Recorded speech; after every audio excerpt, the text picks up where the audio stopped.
ওয়ালা আলিহি ওয়া আসহাবিহি আজমাইন। আজকের এই সাধারণ সভার সম্মানিত সভাপতি আমাদের এই তালতলা মঞ্জুভাই ইউনিটের শ্রমজীবী ইউনিটের সভাপতি এবং কিছু দায়িত্বশীল ভাইরা এবং আমার প্রিয় ভাইরা, আসসালামু আলাইকুম।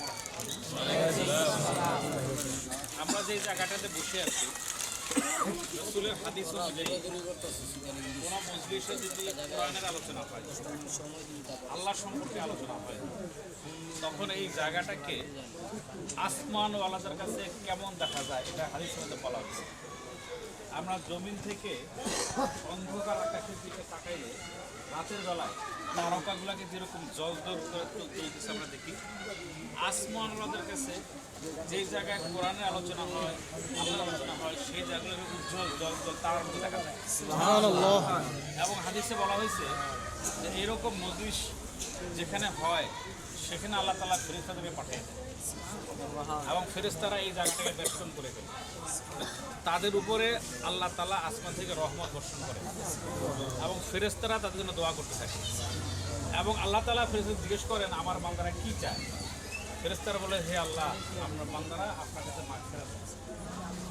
আল্লাহ তাআলা ফেরেশতাদের বলেন যে তুমি আসমান আল্লাহকে জানায় দাও, আমি এদিকে মাফ করে দিই। তাহলে কত বড় একটা মর্যাদাপূর্ণ মজলিসে আমরা বসেছি। সম্মানিত ভাইরা, পবিত্র কোরআনের একটা আয়াত থেকে আমি কয়েকটা কথা বলতে চাই। আল্লাহ তাআলা বলেছেন, আউযু বিল্লাহি মিনাশ শাইতানির রাজীম, কাইফা তাকফুরুনা বিল্লাহি ওয়া কুনতুম আমওয়াতান ফাহইয়াকুম সুম্মা ইউমীতুকুম সুম্মা ইউহয়ীকুম সুম্মা ইলাইহি তুরজাউন।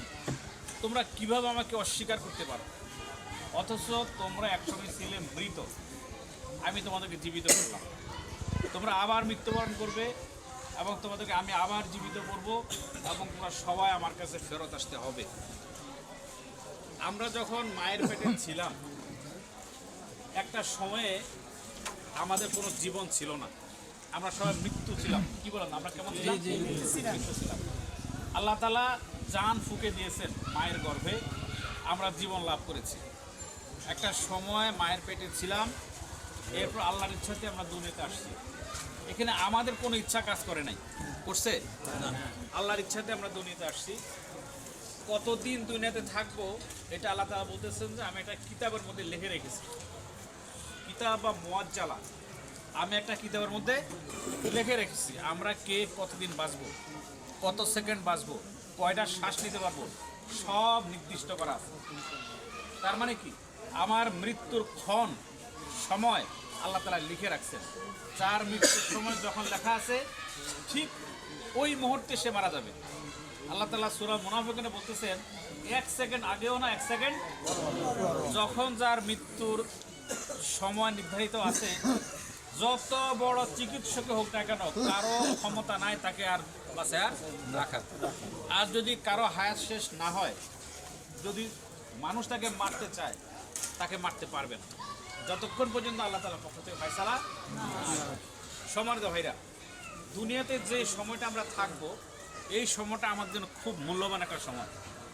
মনে করেন একটা বাচ্চা দুনিয়াতে জন্মগ্রহণ করলো, সে 5 মিনিট জীবিত থাকার পরে মারা গেল।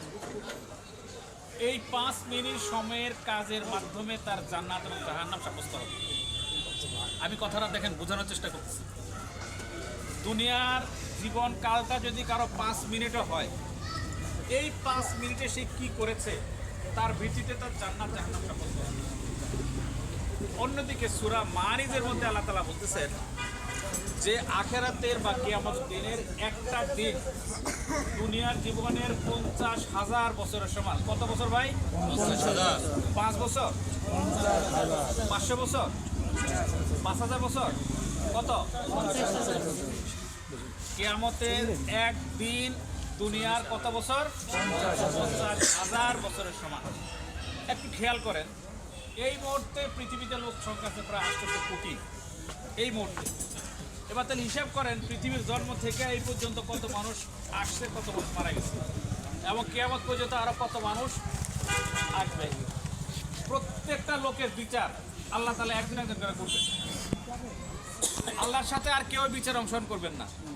সমস্ত ফেরেশতারা, সমস্ত জিনেরা সমস্ত মানুষেরা দুনিয়াকে ফ্ল্যাট বানাই দেওয়া হবে, সব আসামের মতো দাঁড়িয়ে থাকবে, আল্লাহ একা বিচার করবেন, প্রত্যেকটা মানুষ উলঙ্গ অবস্থায় আল্লাহর সামনে দণ্ডায়মান হবে, পুরুষ মহিলা সব।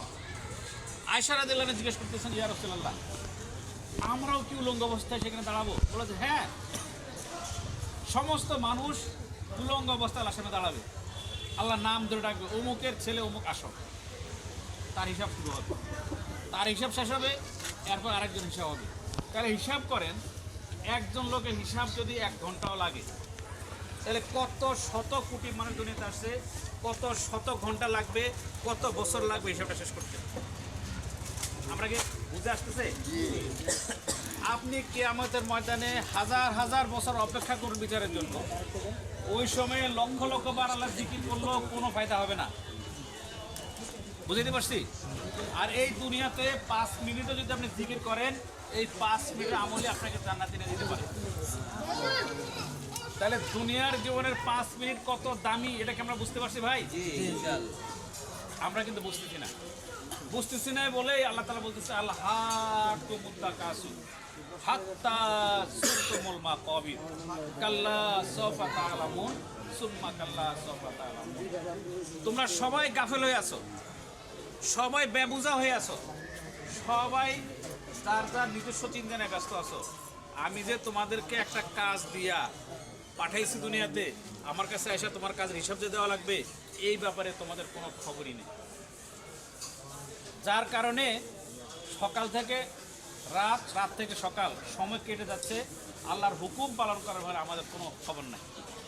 আল্লাহ তাআলা বলতেছেন, ওয়ালাকাদ জারা'না লি জাহান্নামা কাসীরাম মিনাল জিন্নি ওয়াল ইনস। আমি অধিকাংশ মানুষ এবং জিনকে সৃষ্টি করছি জাহান্নামে পাঠানোর জন্য। লাহুম কুলুবুল লা ইয়াফকাহুনা বিহা, তাদের কলব থাকবে, এই কলব দিয়ে তারা চিন্তা করবে না। তাদের কান থাকবে, এই কান দিয়ে তারা শুনবে না। তাদের চোখ থাকবে, এই চোখ দিয়ে তারা দেখবে না। বলা হয়েছে যে এই শ্রেণীর লোকেরা পশুর চেয়ে অধম এবং এরা গাফেল। তাহলে বোঝা গেল, যারা আল্লাহর হুকুম মানবে, ঈমান আনবে, দুনিয়াতে সৎ জীবনযাপন করবে, আল্লাহ তাআলা এদেরকে মাফ করবেন। আল্লাহ তাআলা বলেছেন, আল্লাযিনা আমানু ওয়া আমিলুস সলিহাতি লানুদখিলান্নাহুম ফিস সলিহিন। যারা ঈমান আনেছে, সৎকর্ম করেছে, আল্লাহ তাদেরকে সলিহিনদের অন্তর্ভুক্ত করবে। সুবহানাল্লাহ। আল্লাহ তাআলা বলতেছেন, যারা ঈমান আনবে, আমলে সলেহ করবে, আমি তাদেরকে জান্নাতে প্রবেশ করাবো। তাহলে জান্নাতে প্রবেশ করার জন্য শর্ত হচ্ছে, 1 নম্বর ঈমান আনতে হবে, 2 নম্বর আমলে সলেহ করতে হবে। বা ঈমান আনার মানে কি? 7টা বিষয়কে মানে নিতে হবে। কয়টা বিষয়? 7টা। মুখস্থ আছে? আমানতু বিল্লাহি ওয়া মালাইকাতিহি ওয়া কুতুবিহি ওয়া রুসুলিহি ওয়াল ইয়াউমিল আখিরি ওয়াল কদরি খাইরিহি ওয়া শাররিহি মিনাল্লাহি তাআলা ওয়াল বা'সি বা'দাল মাউত। কয়টা দিন আছে এখানে? 7টা। এই 7টা দিনের মধ্যে কয়টা দেখা যায়? কিতাব দেখা যায়, আল্লাহর কোরআন দেখা যায় কিনা? এই একটাই দেখা যায়, আর কোনটা দেখা যায়? ফেরেশতা দেখা যায়? কিয়ামত দেখা যায়? আখিরাত দেখা যায়? তাহলে দেখেন, না দেখা জিনিসের সংখ্যাই বেশি। তাই আপনি বলবেন যে ভাই, না দেখা জিনিস এইটা আবার কেমন জিনিস? দেখেন, ইমাম আবু হানিফা রহমতুল্লাহ নাম শুনছেন কিনা? এক নাস্তিক তারে জিজ্ঞেস করে, বলতেছে, আমি যারা দেখিনি এটা বিশ্বাস করি না। আমি যারা দেখিনি এটা বিশ্বাস, কারে বলতেছে?